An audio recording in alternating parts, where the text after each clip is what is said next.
ገለልተኛ ተመልካቾች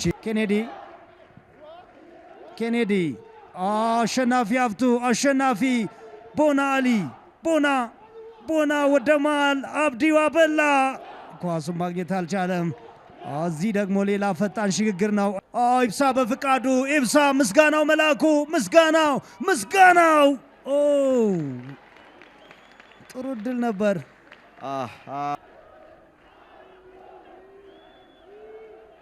ሮቦት ሰላሎ ሮቦት ኦ ማይ ጋድ ታሪክ ራሱን ደገመ። ተመሳሳይ ቦታ ላይ ነው ቅጣት ምቱ። የተለየው መረቡ ነው። የተለየው ግብ ጠባቂ ነው። መሐመድ ዘጌ ከሳቁጭ ለዚህ ኳስ ምንም አይነት መልስ አልነበረውም። ሮቦት ሰላሎ በወላይታ ዞን ጎንጎ ከተማ የተወለደው ደጉ ደበበን አርአያ አድርጎ ያደገው ሮቦት ሰላሎ እነሆ በወሳኝ ሰዓት የተቸገሩ በመሰለበት ጨዋታ የመሪነት ጎልን አስገኝቷል። ሮኬት ነው ይሄ።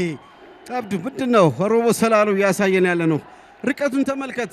ከግቡ ያለው ርቀት ምን አይነት ፓወር፣ ምን አይነት አኩሬሲ፣ ምን አይነት ጎል የተመለከት ነው።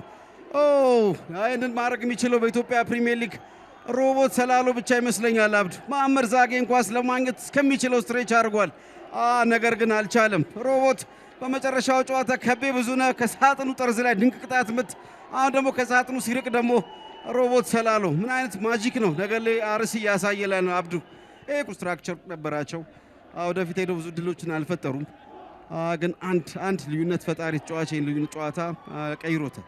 ምስጋናው መላኩ ምስጋናው አሰጋይ ጴጥሮስ እዚሁ ድሎች ብዙ አልተፈጠሩም። አብዱ እንዳየው ኢብሳ በፍቃዱ ሌላ ድል ነበረው ግን አሰጋኝ ያን አልተመለከትም ብዙ። አብዱ ጥሩ ኦርጋናይዜሽን አለው እንደምታየው። አስፈላጊ ሲሆን በጣም ተጠቅጥቀው ሙሉ ጌታ ከዚህኛው እንቅስቃሴ መቀሌዎች ምን ሊያገኙ ይችላሉ? ስንታየ ኳሱን ከማግኘቱ በፊት ግን ዲዜሬ ፓስካል ምልክቱ ግልጽ ነው።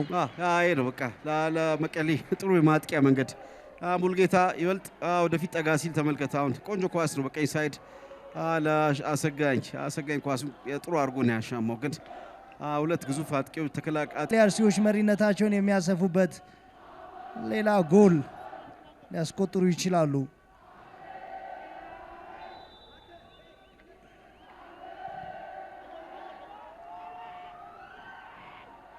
መሐመድ ዘጌ ቢኒያም ጸጋዬ ኪቲካ አደገኛ ኳስ ነው። በአዲስ አበባ የተደረገው የቅዱስ ጊዮርጊስና የወልዋሎ ጨዋታ አንዳቻ ተጠናቋል። ሌላ ድል የሌለው ጨዋታ ለቅዱስ ጊዮርጊስ።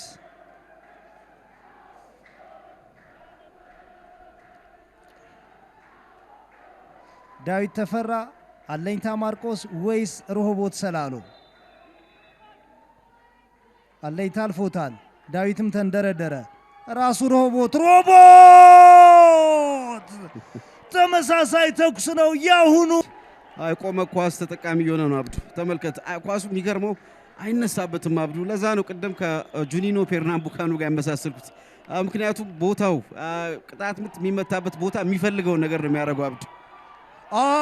የመጨረሻ ተጫዋች አይደለም ነው። ሁለተኛ ቢጫ ካርድ ጊትጋት በደቂቃ ልዩነት ከሜዳ ወጥቷል። መቀለ ሰባን ሮቦት ሰላሎ ሌላ ሶስተኛ አጋጣሚ። ሮቦት መሬት ለመሬት ነበር። የአሁኑን መቀሌዎች መከላከል ችለዋል። ዳዊት ተፈራ፣ ቢኒያም ጸጋዬ ቢኒያም ጸጋዬ፣ ተመስገን ተስፋዬ እየተመሩ 90ኛው ደቂቃ ላይ ከቅዱስ ጊዮርጊስ ጋር በነበረ ጨዋታ ያስቆጠሩትን ጎል አንረሳውም። ደስታ ዮሐንስ ደስታ ኢድሪሶ አብዱላሂ አልተፈተነበትም።